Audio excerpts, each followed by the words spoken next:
And there we go. And we're live. And thank you everyone for joining us today for this great webinar on advanced structured data for medical websites. Got two great people here to talk about it. They will do a much better job of introducing themselves than what I will do. So we'll start off with Jeff from Schema App. If you'd like to introduce yourself, that'd be great, buddy. Yeah, absolutely. My name is Jeffrey Burns. I am a strategic customer success manager at Schema App. I have my hands dirty in the weeds with structured data every single day for a variety of clients across the world, many of which are healthcare related. And I'm really excited to talk about how Schema Markup can support healthcare because there's a lot that you can do, and it seems to be a topical subject in the world today. That's it. And over to Jono. Nice, thanks. Yeah, hi, I'm Jono. I work for Yoast, which hopefully many of you are familiar with from the world of WordPress. I'm a huge schema nerd. I've spent the last many years diving deeply into structured data, schema, microformats, all the various permutations, and a lot of the schema that Yoast SEO automatically generates in the background is, or at least largely influenced by me and the specs that we've written and worked on. So I'm keen to say, how do we take this sort of stuff and automatically, universally, magically describe all of the things? That's the dream. That's it. And obviously I'm Paul Lovell. And we can see we've got people here from California, Mongolia, Ukraine, Netherlands, Florida in USA, Philippines. If you are watching, let us know where you're from. And we get started with Jeff, who's got a great presentation for us to run us through. And also, any questions you've got, please just pop them in the chat, and we'll see if we've got time for those at the end. Okay, great. Well, should we jump in? Yeah, jump straight in, Jeff. Okay, great. So let me know if you can see my screen.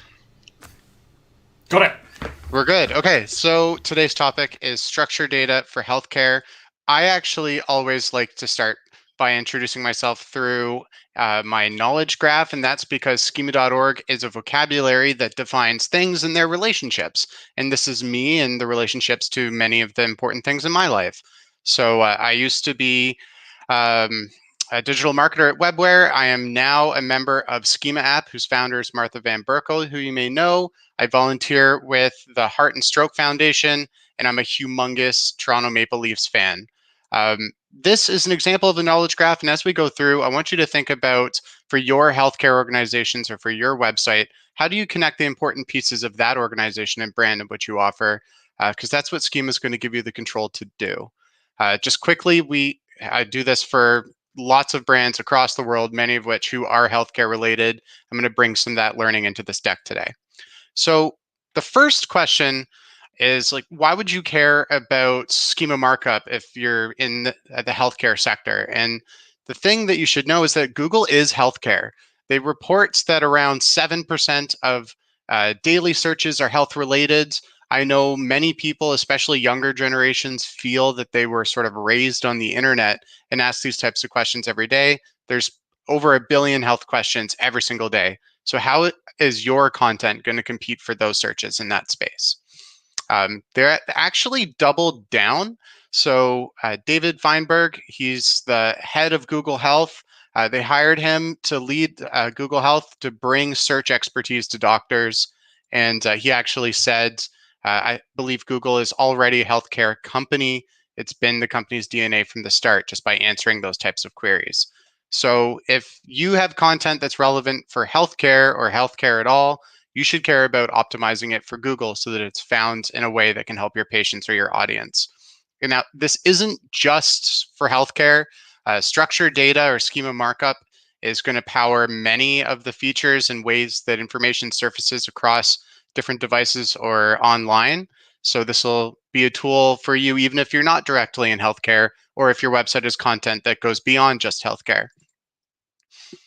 You'll hear me use these terms interchangeably. So schema markup versus structured data. In this context, they mean the same thing. I actually prefer schema markup because it is more specific to this context, but you'll see in Google's documentation, they use structured data as well, although many things can be considered structured data. And all of this is used by Google across all of their surfaces, and it's giving you some of the control to share your information, your brand across the machine channel. And it's if you want to think of it as a way to sort of future-proof or take control of your information as the Internet of Things grow, or as the many different devices grow, you need a way to be able to communicate this effectively to the machine channel. And what does that look like? So schema markup, very quickly, it's code that you put on your website to help Google understand your content. It's very clear there are specific use cases they want you to optimize for, although the vocabulary is quite expansive and there's many different things you can be doing. So an example would be to make an impression in search with rich results. If Google fully understands your content, then they take that learning and reward you with fancy results. And you've probably seen those yourself. So if you've searched a question, you might have seen the FAQ answer box. You might have seen the star ratings and search below products. And all of this is done using the schema.org vocabulary. It was created in 2001 by Google, Microsoft, Yahoo, and Yandex. The good news is that you can explain anything with this vocabulary and help Google understand any of your content. So if you feel like you're in a real niche in the healthcare space or otherwise, there's probably a way for you to describe what you need to describe. And there's actually a health and life sciences extension. It is really expansive. There's a lot to it. And we're going to break this down a little bit together. But really, it'll allow you to properly label or tag and define your content, whether that's a detail about your organization, the services you offer, a medical symptom, or just research information. All of that, so you'll have an opportunity to call out and explain the context and details of that to Google so they better understand it, match you with queries, or reward you with rich results. Okay, so just a quick introduction there. As we go through this, I want you to start thinking about the types of information people are searching for that's relevant for your website. What content do you have that people are looking for? What do you need to surface that's important about your business? And we're going to show you how structured data can help you do that. One of the most powerful ways that this is used, I've mentioned it, is rich results. And at the start of the pandemic, around April 10th, Google announced a way for COVID information to stand out in search. That was just meant to help the public find information related to COVID in their region. This is an example of how you can have your information stand out in search to help your consumers find what they need. It builds trust. It gets the relevant information to a patient at the very beginning of their search. And really, this is a specific result. It shows up powered by schema markup. And there's, oh, sorry, I just want to underline here, you can go find the information because this is so topical in the world. Google's documentation shows exactly what you need, the types of use cases this is relevant for. You can go to developers.google.com and see the information if this is relevant for you and you're not already doing it. But it's just one of over like 32 plus ways for you to stand out in search. So in SEO, these are the rich results. On the left, you can see a standard search result, and on the right, you can see one with extra information. So in this example, it's an FAQ answer, and this is powered by schema markup or structured data. And if you want to ask questions, you can do that. Put that in search or in the chat, and we can answer those as we go or later on. But we can dig in a little bit. So when Google shows this result with this extra information, it's the result of schema markup. And I said, please start thinking about your content because that will give you a clue of where to start this for yourself. So do you have content that might show up in the top stories? Are you making that a possibility?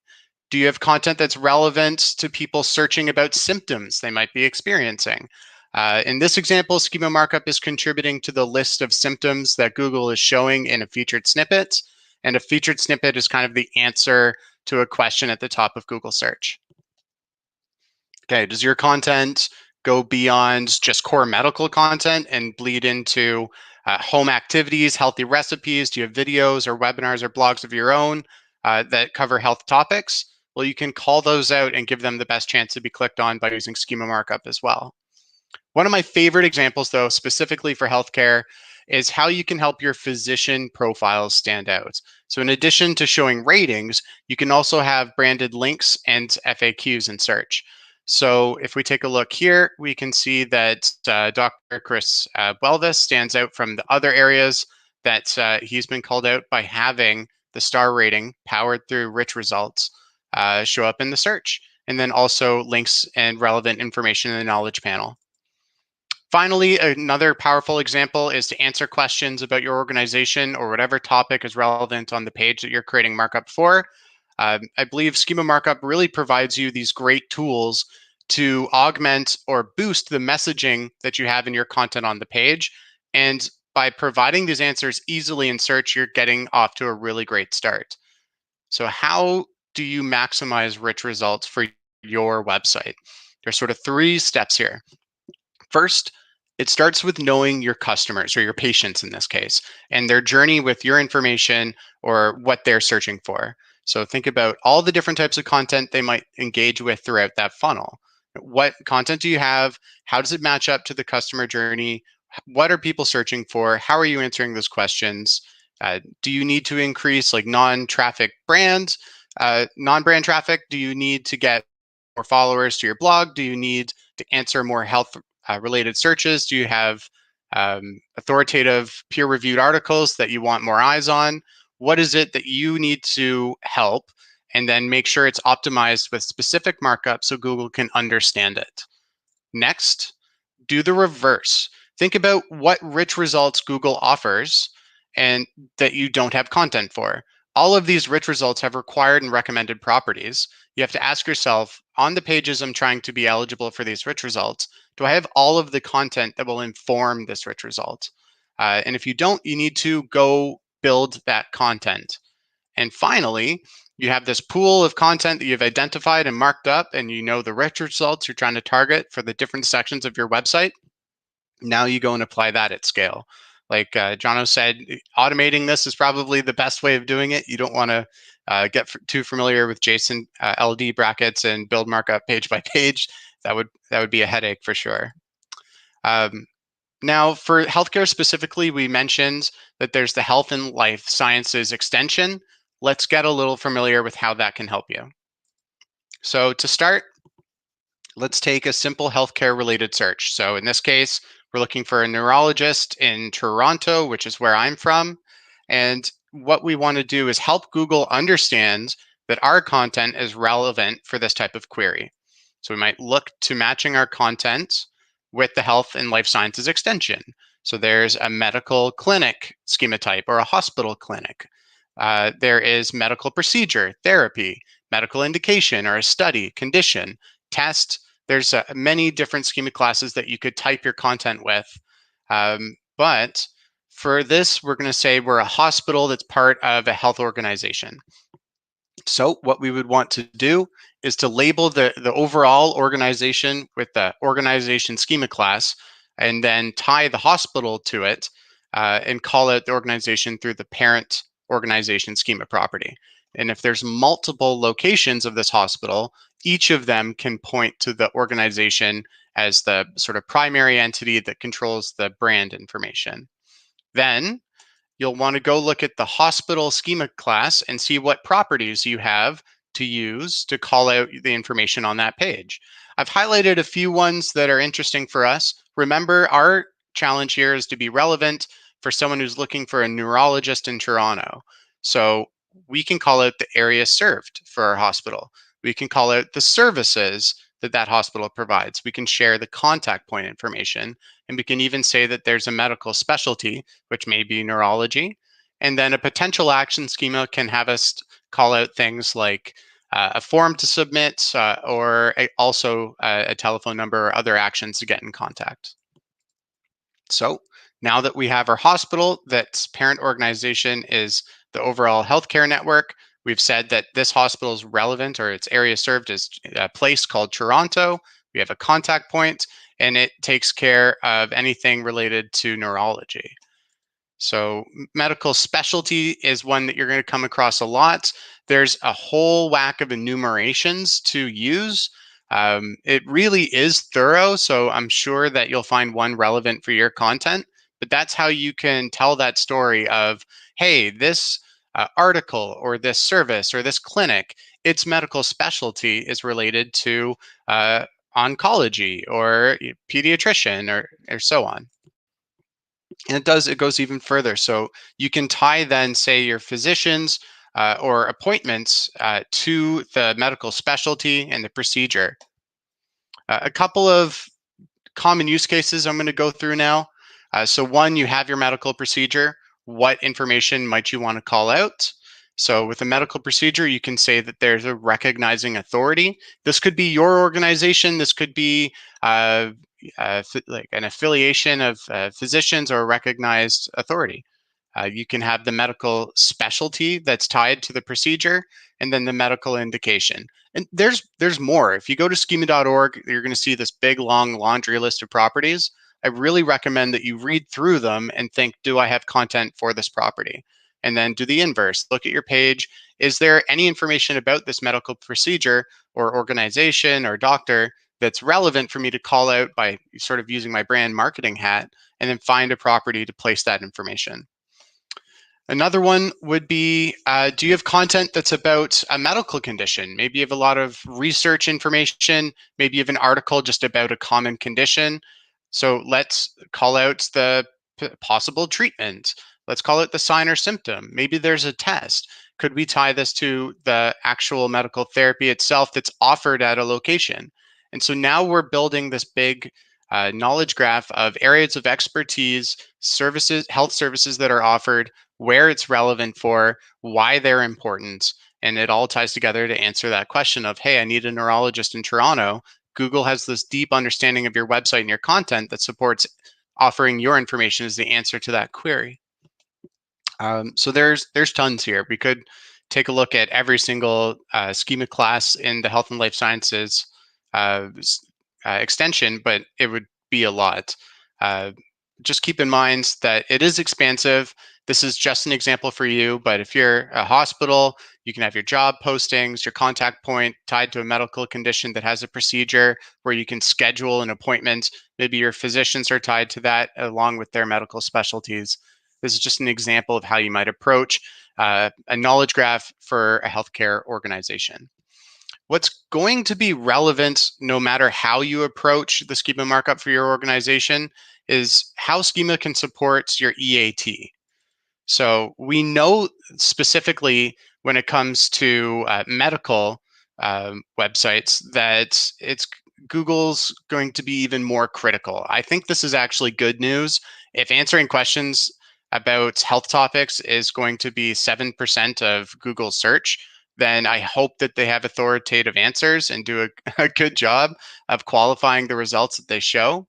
And that also, it gives you a chance to have your quality information stand out amongst the rest. So a few just actions for you to be an authority here. One, focus and highlight your authors and physician profiles. List their credentials. If you have a subject matter expert, have a page that says who they are, shows who they are, links to the work they've done on the web, and then include that.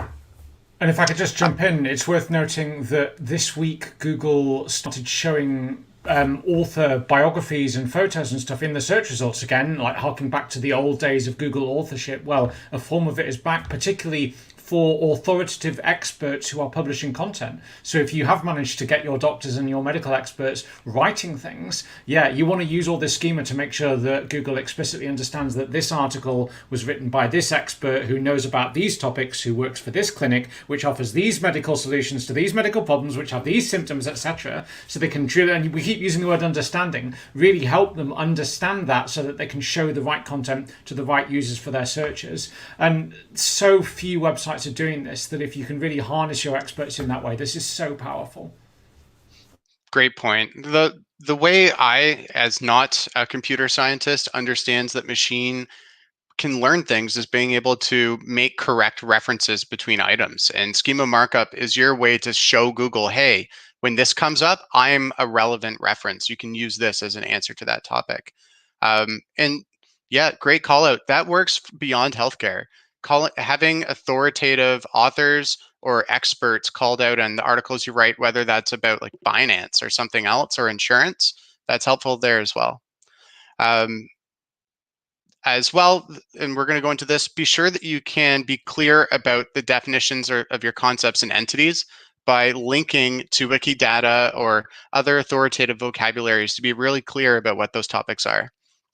So what you may notice is in this example is that there's a whole bunch of things that we have going on here. So let's say we have the medical clinic, therapy, the indication, the medical study, test. Well, just labeling these things isn't going to help Google's understanding. You really need to have them tied together or nested or connected in a logical way that explains the relationship. And that's going to help with that first benefit of schema markup. It's giving Google that understanding about your content so that you're relevant when these queries come up in search. Bringing information to your consumers, again, really early on, I love this example, is just a good way of getting them engaged from that first click. We mentioned a few things to do where you want to highlight your authors or highlight the information on a page about what exactly it is. So here's an example of a medical webpage schema. This is from schema.org. So if you check it out, this is what it'll look like. And the reviewed by property is really powerful. So even if you have experts, but they don't like to write content for your team, get them to review the page, actually do that, and then call out their profile as having reviewed this medical webpage and borrow from their expertise. There's a last reviewed property there you can pair it with so that you know that it's recent, which is really nice. And then obviously your page probably has a when was it published, when was it last modified, and you can really explicitly say, we published this last week, the expert reviewed it 2 days later, it's not been updated since, this is legitimately authoritative. This is really, really powerful. It's really powerful, especially for the special announcement and the COVID-19 rich results where information needs to be up to date. That last modified or last reviewed property is super powerful. And then when you have that person's page, so you're going to link to the person, how can you borrow their authority to make that content rank higher? So are they affiliated with a recognized organization? Where did they go to school? What other articles have they put out there on their profile page? Call those out and include it in the markup. Not a topic today is at IDs or universal indicators, but that's going to be able to help those items be pulled together in a graph when you move beyond just that page. So marking up your author page thoroughly, if you use at IDs, will give you benefit in other areas of your knowledge graph. And then finally, I think I'm going to always talk about this whenever there's a topic on schema, and it's just being clear about your topics and your concepts by linking to Wikidata or Wikipedia, but we prefer Wikidata because it's language agnostic and sort of meant for machines, but it just makes it really clear what this thing is. You have a schema class type that's defining it. You have some information about it in that schema, and then you can link to a page that's the same as or shares the same type. And that's just going to give Google that additional certainty around what is it that your article is about, or what medical indication is this research paper really digging into. And here's a quick example of how that might look for your physician profiles. So here we have a doctor page, and it's achieving both the star rating and the FAQ, giving you tons of real estate in search. You would say this is a physician who's also a person. Here's an aggregate rating that's collected according to the rules in the documentation. There's an FAQ page, or this physician is the subject of an FAQ, and their medical specialty links to Wikipedia. And for Dr. Lugas, that happens to be family medicine. Okay, so that was a lot. There's sort of a lot you're covering. There's opportunity for you in 2 steps here. If this is what your takeaway is, I think it's good.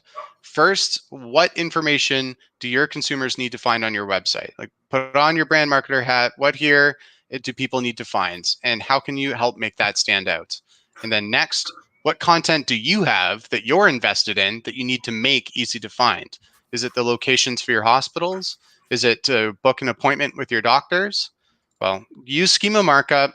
It's going to help increase traffic to those pages. It helps increase clicks and visibility. It helps people engage with your content and make it easy to find. And of course, just keep in mind that overall SEO strategy, schema markup is just one part here of your whole puzzle. It's not a silver bullet. It's meant to accelerate your results, not be responsible for them. Okay. We can do some Q&As. That was That's awesome. great. Yeah, and I'm glad you're sharing the slides on that, because the way that you've structured out like the architecture of how the different types of schema are joined together, I think that's really going to help people understand how it all interlinks. You know, I mean, like with notice nesting or using a graph, for example, but there's a lot of people out there that don't understand how it's all joined together with those different bits and pieces. And Google's documentation is terrible for this, right? You look up a type of rich result and the examples say, well, put this code on the page. And okay, I've got 3 different types of things. I end up describing 3 blocks of code, but they're very poor at saying, okay, and here's how you need to describe the relationships between these things. This is an article written by a person who works for an organization, and it's those relationships that are actually the most important bit in many cases. Absolutely.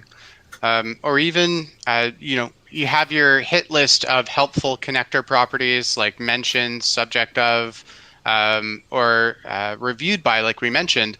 Article as a class doesn't have the reviewed by property. So you need to know your schema paths to realize that I need to get to web page to say that it was reviewed by, and how can you make those connections? That's sort of where the rubber hits the road when building your schema strategy.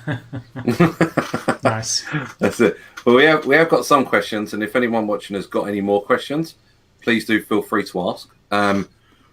Asher James has got a question for us, which obviously is a good topic, which is, how would you go about doing markup, if not manually, for every page, as you said? Now, obviously, it gets hard with medical because you can have a lot of data on each page. So, over to you guys.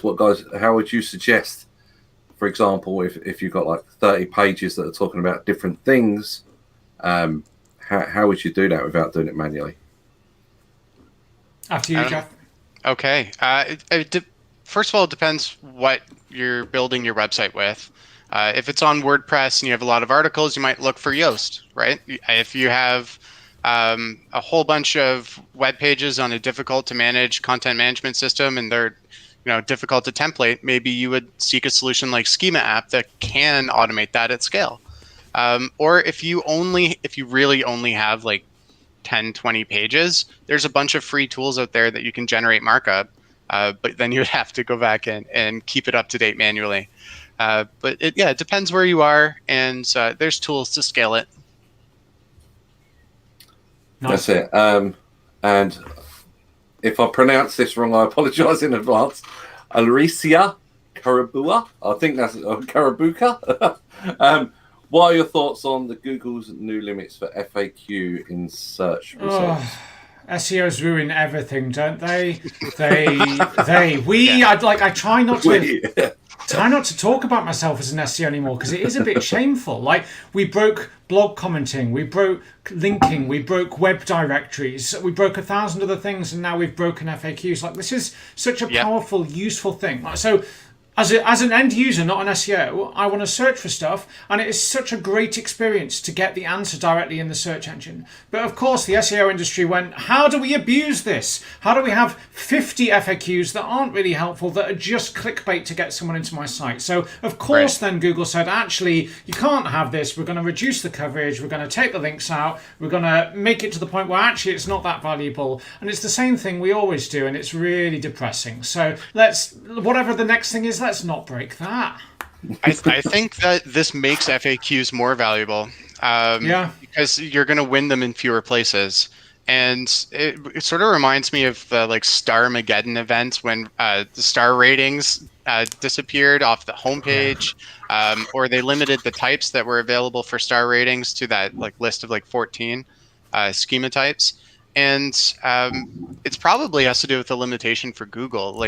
How are they going to know when the question and answer in search isn't just blatant marketing and isn't helpful to the user. That's got to be difficult to suss out. And so now, like you said, they're just sort of slapping all the SEOs on the wrist and saying, hey, if you abuse this, we're going to take it away.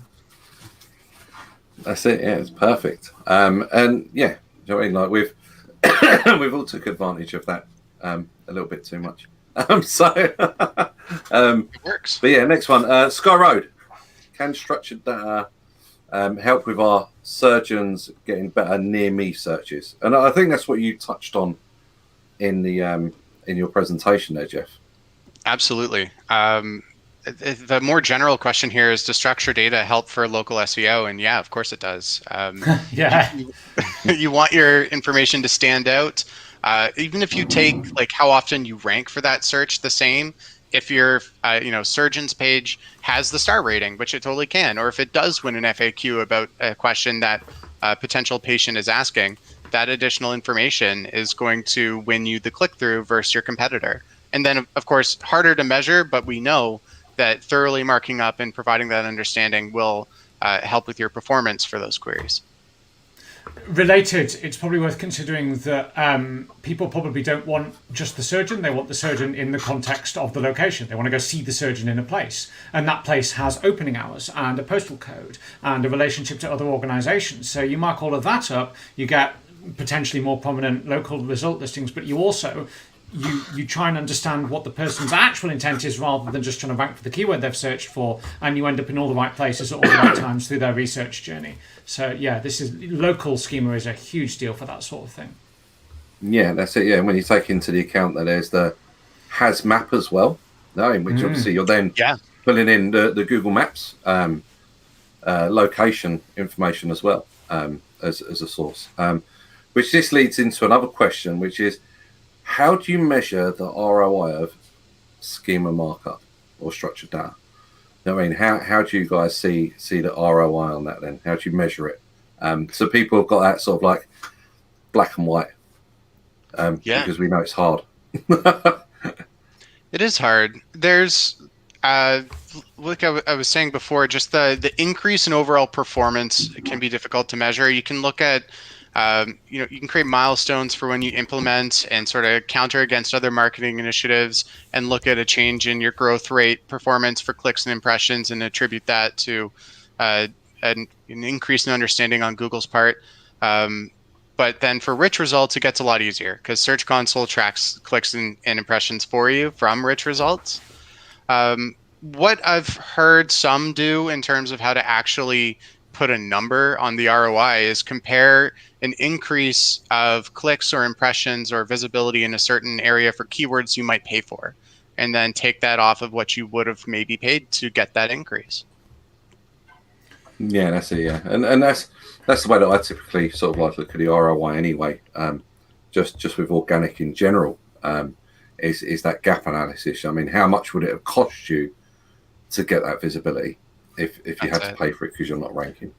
The other angle is, how much will it cost you when you don't do this and your competitors eat your lunch and you lose all of your traffic? And this is contrarian, but so much of SEO you can't measure an ROI on because you need to do 10,000 things which help convince Google, and they're all tiny. The 10,000 tiny things that help convince Google that your page is the best one, and you can't measure one of those. You can't measure 10 of them in isolation. You have to do as much as you can to prove to Google that you're the best result. And the way that you measure the success of that in aggregate is you continue to get traffic and revenue. If the less of that you do, the more you open yourself to risk that competitors eat your lunch. And then you can measure it afterwards when you've not got anything to measure because your competitors have it all. It's not the way this works. That's it. When I was a digital marketer and I would sell SEO solutions, my biggest competitor was just the status quo, people who are happy and didn't want to stay up to date. And then, of course, you lag behind, your competitor used to eat your lunch, and now it's more difficult for you to rank for these competitive queries. That's it. And we got quite a basic question, but we're asking anyway. Danielle's asking, where in the page code do you add schema, header of the page, etc.? And I think it's one of those things. It depends, doesn't it? I had to get it in there.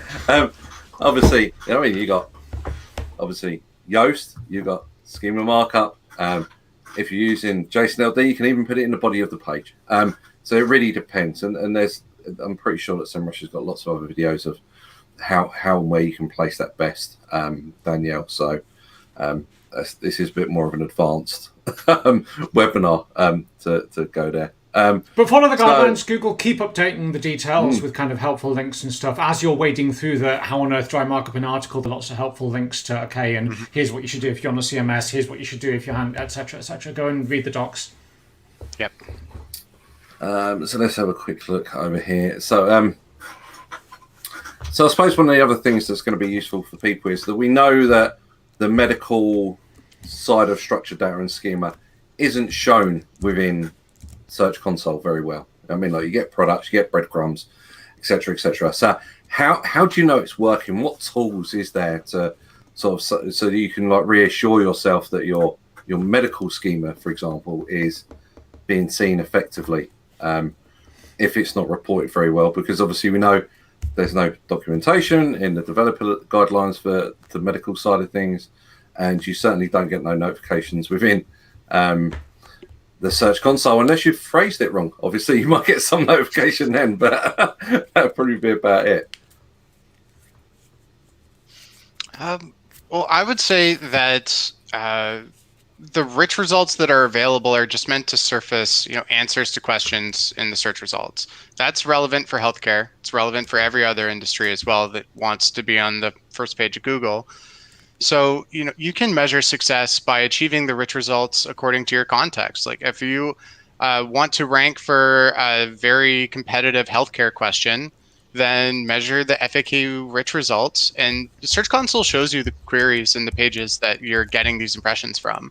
So, if you have targets for keywords, that's one way. Use the rich results.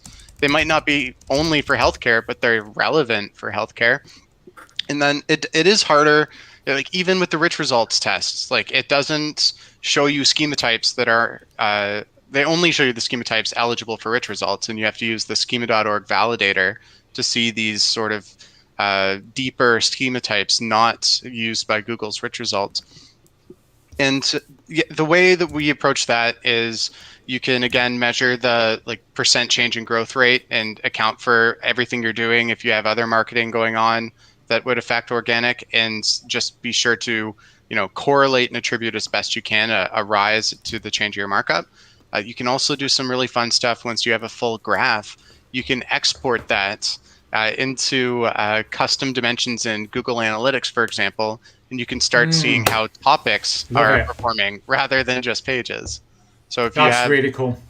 Yeah, if you have, let's say, your medical specialties for cardiology marked up in across your site, so you have all your physicians who are a specialist in cardiology, you have all your relevant articles that answer questions, you have your locations that offer those services, and the medical specialty is called out, you can export the pages that share that value for the medical specialty and then group them in a custom dimension and see how those are performing. And now you can start managing your search for your website, not just in groups of pages, but by topics. This is super nerdy, but it is so easy and so powerful to take existing schema data and feed it to Google Tag Manager, which can then feed it to Google Analytics, AdWords, other stuff, because it's already inherently structured in a way that it otherwise might not be. We do this on Yoast.com. We take the whole schema graph and we pipe it straight into Google Tag Manager, and then we can say, make these changes or run these pixels or fire this code on pages which have this schema structure and these properties, and it's super useful. That's it, yeah. And yeah, that's super nerdy. one to play with. It's helpful though. So I mean, for example, if you want to measure the performance for a topic, like if you're in the healthcare field right now, everything is probably still dominated by COVID. So how do you know what's the second most important topic to patients in my region? Yeah. And if you do export your graph and pipe it into your reporting, you have an opportunity to see where those topics land in terms of engagement. And now you can focus your content team on things that are going to get more reaction from your audience. Yeah, and more importantly, whilst we're hopefully coming out of all of the COVID situation around the world, you'll be able to track what pages are getting most of the traffic without the COVID information on as well. So you can see that turn of the tide, so to say. Which is more interesting. Now, I know in your presentation you mentioned about Wikidata Wikidata, and you mentioned about putting it in like the same as sort of part of it, but also you've got like about and mentions as well. And Right. what other sources would you sort of like say are good? You know what I mean, like Wikidata. We know when you go down that normally references Wikipedia, for example. But for like the medical space, what other good sources are there, that one that they could quote on, whether it be medical code or speciality or wherever it may be? But should they go in same as, or should they go in like that this page is about, or it mentions X or Y, for example? So I would say if you're using the about property, don't lose out on the opportunity to use schema.org to define that thing. If you're talking about a medical enumeration, then call it out. If you're talking about a specialty or whatever that topic is, you can first define it using schema.org as best you can. That object, that schema data item, will have the opportunity for same as, and you can just add it into that. So use that. The same as property is unique in that it only expects a URL as a value. You don't nest schema objects for the same as property. And then another place I've used it that's relevant is the additional type. If you wanted to like multi-type a data item because it's more relevant to borrow both definitions, but you can't find a schema class to use, you can use additional type and then point to an authoritative resource. This functionality works for any external vocabulary. There's no like laundry list or limit, but there's just, web standards that have the most authority.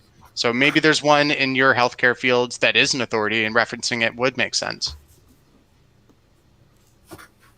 Yeah, super. So let's just jump back into some of the questions here. So AZ Inc. In a small organization, is it normal? This is normally implemented by a content creator or someone that is web code inside. Yeah, really depends on what platform you're using, because like we said before, if you've got WordPress, you can use Yoast, or anything more complicated, there's schema markup as well, obviously, as well as companies manually. like Yoast are trying to empower content creators without needing to be the IT person, right? You can just know that it's important and then have it taken care of. Just put the plug in and it's going to do a lot of it for you. Yeah, absolutely. That's the dream. That's it. And here's an interesting one. I know you touched on it on your slides there, which is about featured snippets. Leon's asking how to overtake featured snippets results from your competitors. Like Google was showing the answer for a question. And how would you show the featured snippet for a current answer? Now, obviously, that's a whole thing on its own, but I'm only bringing that up because you showed it in the slides there. So is there anything that we can do via structured data tool, obviously, to help send that signal? Yeah, I can take a whack at this first. It is sort of an interesting topic, featured snippets versus schema markup. So just to say right off the top, if you look at the details of the featured snippet, it does say that it's not the same as a rich result. It isn't one-to-one that employing the correct combination of schema will enable you to get a featured snippet. But we've, through implementing, seen a correlation between like winning featured snippets and having schema. Not that you would need schema to win the featured snippet. And I believe there was a patent application that listed that schema markup is taken into account when Google may reward you with a featured snippet. And then there's a bunch of good guides that will show you how to optimize your content to be friendly to featured snippets that you might look for. But it's not necessary to use schema markup for a featured snippet, but I would say if you're targeting it, I wouldn't not do it. Nice. I guess part of that question is the foundation, which is look at what the search terms are, have a look and evaluate who's ranking against you and what they're doing differently, and then put the hard work in to make sure that you have better content, a more authoritative brand, a better reputation, and all the kind of conventional SEO stuff you need. and then start playing with schema, because otherwise you're not going to have the foundation you need to beat them.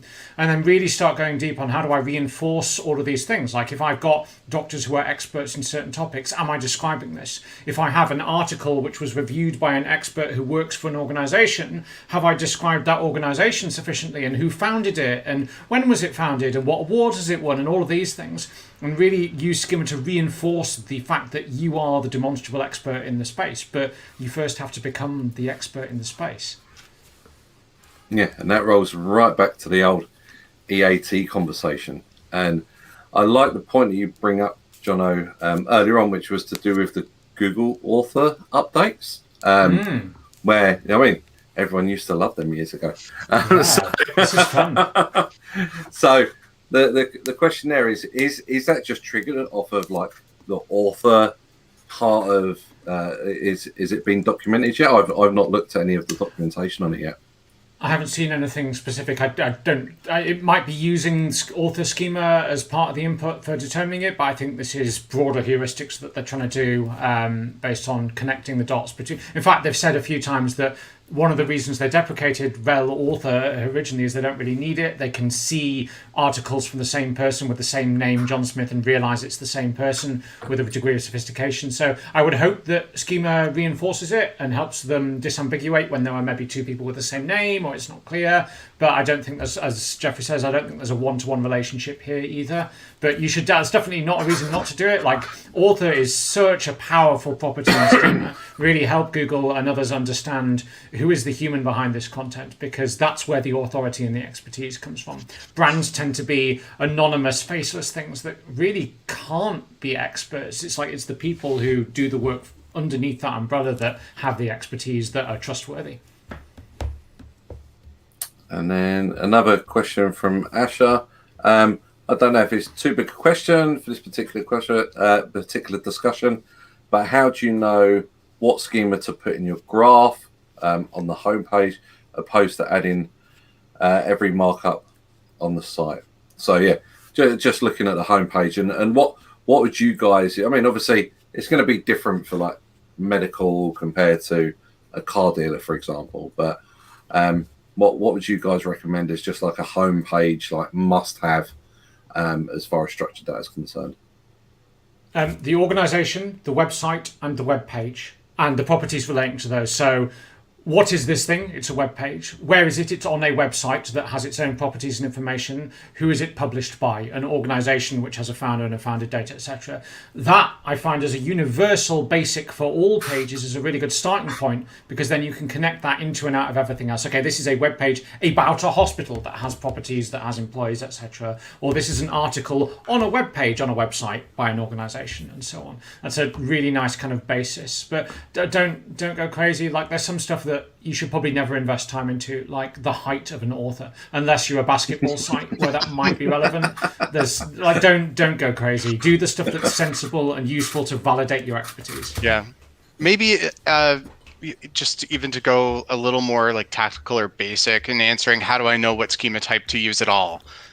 You'll notice that schema.org is structured as a hierarchy. You'll hear us mention like a branch as it gets more specific. And, you just have to do that initial hard work of looking at the hierarchy of the schema.org class types and, winding your way, deeper in the hierarchy until there's a class that feels most specific to you. Definitely for your homepage, that's going to be within organization, which is, the most generic class set of thing that's relevant for your homepage. And but if you're a car dealer, maybe use local business. Or I think there's actually auto dealership schema class, so that wouldn't be the one for you. But you go look. It's not so difficult that you wouldn't be able to spend 15 minutes and find the class that's relevant for your business. You mentioned hierarchies in organizations and business types. I think that's really interesting for healthcare in particular, because it's rarely the case that a hospital is an organization, right? You might actually be talking about a clinic which is located inside the hospital, which is operated and run by a trust, which maybe has employees, which is a distinctly different entity from the hospital itself. So you can be quite precise when not only you describe what is this organization, but what's its relationship to the other organizations. Is it a parent-child relationship? Is it funded by? Is it owned by? Is it sharing resources? Is it in the same building? These sorts of things are really, really important, especially for complicated organizations like hospitals and clinics and this sort of thing. Absolutely. Yeah. That goes beyond just healthcare. So if you're a pizza chain and you have thousands of locations, but the overall brand isn't responsible for delivering you your pie in your neighborhood, then how do you call that out? It's similar. This is a local business with a parent organization, or it's founded by someone, and that can help you call out the situation there. That's super. And I'm glad we got on to some of the local information there, because Sky Road is asking a question, a follow-up question to structured data for local search. Is geolocation part of it? And is it important to include that information? Is it important, or is the company address adequate on its own? So should they include geolocation? It used to be a recommended property for local business, was geolocation, and you would put just doing this every day, I would have to make sure that the latitude and longitude weren't swapped, and I was saying it was the wrong spot or something. But it's not anymore. Google's pretty good. They know from your street address where you are, and it's not a recommended property anymore. I tend to include it when I can, just because if it was helpful, I still do it, even until you can show me that it's hurting. I think if it was helpful and you can keep doing it, keep doing it. But. And for a lot of this, the question comes back to how much should I invest in this? Once you have the foundation in place and you have a web page, a website, an organization, and a graph connecting them, it is 10 seconds work to add the geo, the author, the address, and another 10 seconds to add the founder of the organization, etc. And by that point, you do as much as you can justify doing in an afternoon. The hard work is getting the foundation right, and then you do as much as makes sense to do. That's the benefit of schema.org. You can borrow from the work you've done in the past by linking to it. So if you spend time to mark up your homepage thoroughly and call out all of that information, you don't have to repeat it every time that's mentioned. You can reference that node in your graph, and there you go. Yeah, and I've done a lot of stuff like this at scale using Tag Manager and their lookup tables, where it's like, okay, we know what pages should have what data, but it'll be a pain to get the developers to put it there. So you then create a reference yourself, rather than going through the pain of getting developers to put all the information within a data layer or whatever on the page. And I'm pretty sure there's other tools out there that do some of the stuff. So that's great. And then we've got one here from Stormhounds Inc. We're currently using Yoast on the dental website. Is there a good way to use Yoast easily for stuff like FAQ schema? I don't see a setting for stuff like that in the standard Yoast plugin. And we've got a perfect person to answer that question. Nice. You're looking in the wrong place. It's not in the plugin settings. If you want to do FAQs, just go into your content and add an FAQ block. We have a Yoast specific FAQ block. I'm assuming you're using Gutenberg / the block editor, because if you're wanting to compete in SEO, then you really need to be using the latest toys. You can just put an FAQ block in, and that will automatically generate the schema in the background, stitch it into the web page, the website, the author, all those other things, as if by magic. You don't have to see or touch any of the schema stuff. We do the same for how-to and some other stuff. Have a look in the block editor for the Yoast specific blocks. Also, this is not a pitch, but check out our local SEO add-on plugin. It's a paid plugin, but it allows you to do a whole bunch of location schema and opening hours and stuff, which is pretty cool. And you can say specifically, this is a website about a dentist, which is a subtype of organization, and it has these opening hours and this geo and all those other things. So it's worth looking at. That's it. And just a quick question. I know from working on many WordPress websites, and probably you do as well. But what about if someone's using like Oxygen Builder or Divi or something, and they're not using the Gutenberg section, for example. Yeah, it's a real pain. I'm hoping that as the Gutenberg ecosystem matures, many of the page builders will adopt it as a back-end API, and they'll just be front-end interfaces, and it will all use the same block ecosystem. Sorry, that's a bit nerdy, but there's at the moment you either use Gutenberg or a page editor or Classic, and they're very different, and we have to build everything 3 different times, which is not scalable and sustainable or testable. They're all gradually coming together a bit, but it's taking a bit of time. There's a lot of politics, a lot of development on the WordPress side. Hopefully all of this will solve itself magically. Magically. Yeah. Magic. So that's the end of the questions that we've been asked. If anyone has got any questions, please reach out to any 3 of us via social media, or Jeff's slides are going to be on there. But back to the medical side, I've got one more question, and that is, outside of the COVID-19 special announcements, what other rich results are best for the healthcare companies and hospitals, etc.? Okay, so that one is absolutely important. It's just relevant for getting helpful, important information to people regionally. So if you are here and represent a healthcare network or a hospital, be sure that you're using that to help patients local to you. Outside of that, all of the rich results are helpful in any context. So those FAQ rich results that are limited to 2 now, still use them. If you have an event that's talking about a topic that's relevant for you, mark it up with event schema markup. If you want to know the 2 that I think are the most powerful, it's the FAQ and the review snippet, because they can couple for extra space and search. So that one's for free. Huge. And also of your specific services, right? Don't try not to get just generic reviews of the hospital or the dentist. Try and break that down. I want a specific web page about root canals on my dentist site, and I want reviews of my root canals by people with names and photos, and then I can say this is a web page about root canals, which is a service offered by my dental organization, reviewed by these people with these names and these images, and suddenly Google can just go, I understand. And it makes it so much easier to get featured in those types of rich results. That's it. And in the closing minutes, just generally on structured data, have either of you got your top 2, whether it's go-to tools for testing or just tips that we can give the people that are listening, based on the fact that we know that this is about medical structured data and it's the more advanced side of it? At Schema App, I'm in the Schema App platform. We have our analyzer, performance analytics. Our tools sort of can help us navigate the health and the ROI of our markup in-house.